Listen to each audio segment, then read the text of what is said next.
I'm Sam Peterson, author of 2 books, Trunky, Transgender Junkie, and Sugar, A Memoir of Craving. I'm an old gay trans man with bad teeth, and I like knives. I love them. And I'm not here to rate them or tell you about the newest, the latest, the fastest, the kapowest. I'm here to queerly share my queer love of knives with you. Like and subscribe. Hey, pals. I was out camping and making music with my oldest friend last week, which was amazing. So I wasn't in a place to create or edit a video. Like, literally, there was no technology. Also, Wednesday morning at 6:30 a.m., I got out of my little teardrop camper to this. Now, this photo is deceptive because the bear looks huge. It's not. It's a mid-sized bear. It's a lot closer than it appears. So it's a smaller bear, closer than it appears. But it was terrifying nonetheless, and he was probably like 100 feet away. I said, "Oh shit," out loud, like a big dummy. And then ran back inside my pod, whereupon I found my phone and quickly took these pictures as he lumbered away. The dog was barking frantically. I'm taking pictures, and the bear's like, whatevs, like that. The knife I carried was the blade I had just received before I left, which is Jacob Lundquist's latest, the QSP Vault. This is a working person's knife. It doesn't quite have that beautiful Scandinavian aesthetic that his other blades do. Think the Kizer Varatas and the QSP Variant. I'm wearing my Qvist t-shirt, by the way, which is my absolute favorite t-shirt, or top 3 for sure. The other being my Way of Knife t-shirt, and the top being my picture of a cat that says no. Anyway, it's still a very nicely crafted knife. It's a button lock, which is new, I think, to Qvist designs. It's a very normal knife, like very normal, which kind of saddens me. I wish it had more, I don't know. Yeah, exactly. Not that it lacks finesse, it's very well built and very nicely shaped. I mean, you can see the design lines, but it lacks that something extra that he usually brings to cutlery on the table. I wish it was titanium. Of course, it's a fantastic budget knife, but I am a titanium pig, and I hope that a upgraded version gets made that is popular enough. It feels great in the hand, but not in the mouth. But it is a tad touchy on the, I want to say dismount, the flick. It's a little, it's strong. It has a strong detent, maybe, is what I'm trying to say to you. What am I trying to say? I like it. It's quite smooth. That's what she said.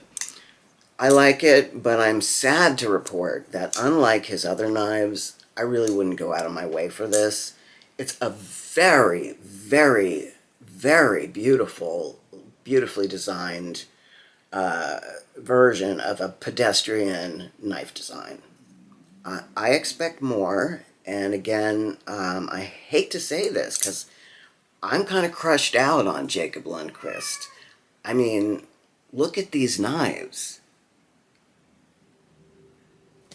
The next knife to drop in my box, was this VOSTEED Ankylo. Peculiar name that I pre-ordered on Kickstarter some months back. It was really not a great deal. It was like $10 less than the full price, which you'll hear. It's kind of stunning. It's one pivot, double function, triple deployment, unlimited fun, which is what VOSTEED promises us. And I guess I'm such a curmudgeon.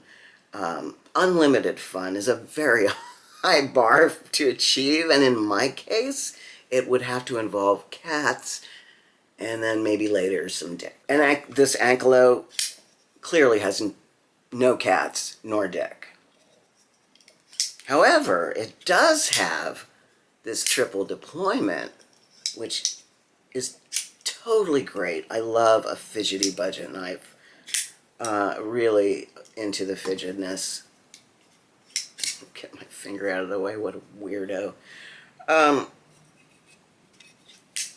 This really, actually, now that I say it, it's not a budget knife. It was over $100, so have you noticed that the knife companies are all of them charging more for these kind of aluminum scaled knives with maybe better steel? Like this steel is L-Max.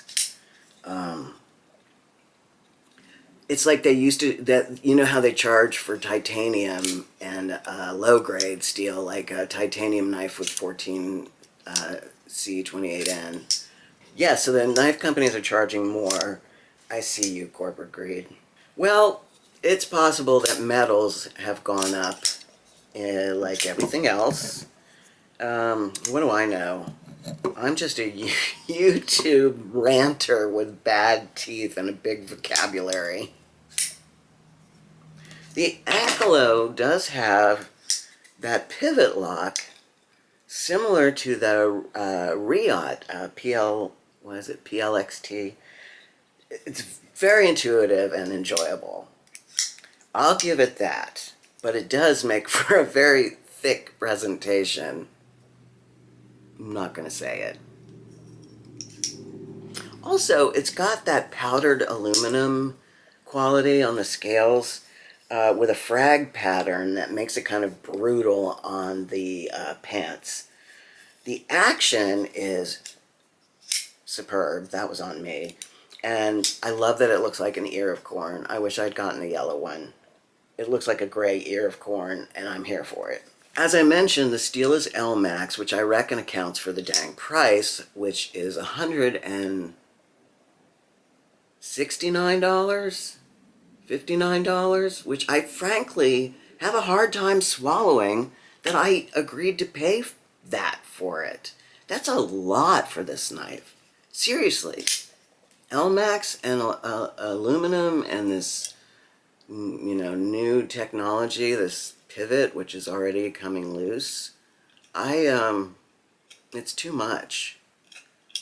Neither of these knives, as you may be able to tell, really sent me, especially as I just spent a couple weeks with the Reate PL-XT. The thrill of the new had kind of worn down for me a little bit regarding the fun and fancy pivot button. I do love to press buttons, though. Ask my brother. What would I have done with either knife had the bear come lumbering towards me that morning? How could I have protected myself with either of these knives? Well, I would have thrown them. That's what I would have done. I would have thrown them at the bear's nose and run like a tiny baby trans guy with bad teeth that I am. Queer you later. Happy gay stuff. Pride. If you're not gay, but you're an ally, I say this to you, and I mean this. You are more important than ever for this struggle for human rights. Every time you stand up for us, more knives will come your way unopened. I promise. This is true. I love you. Bye-bye.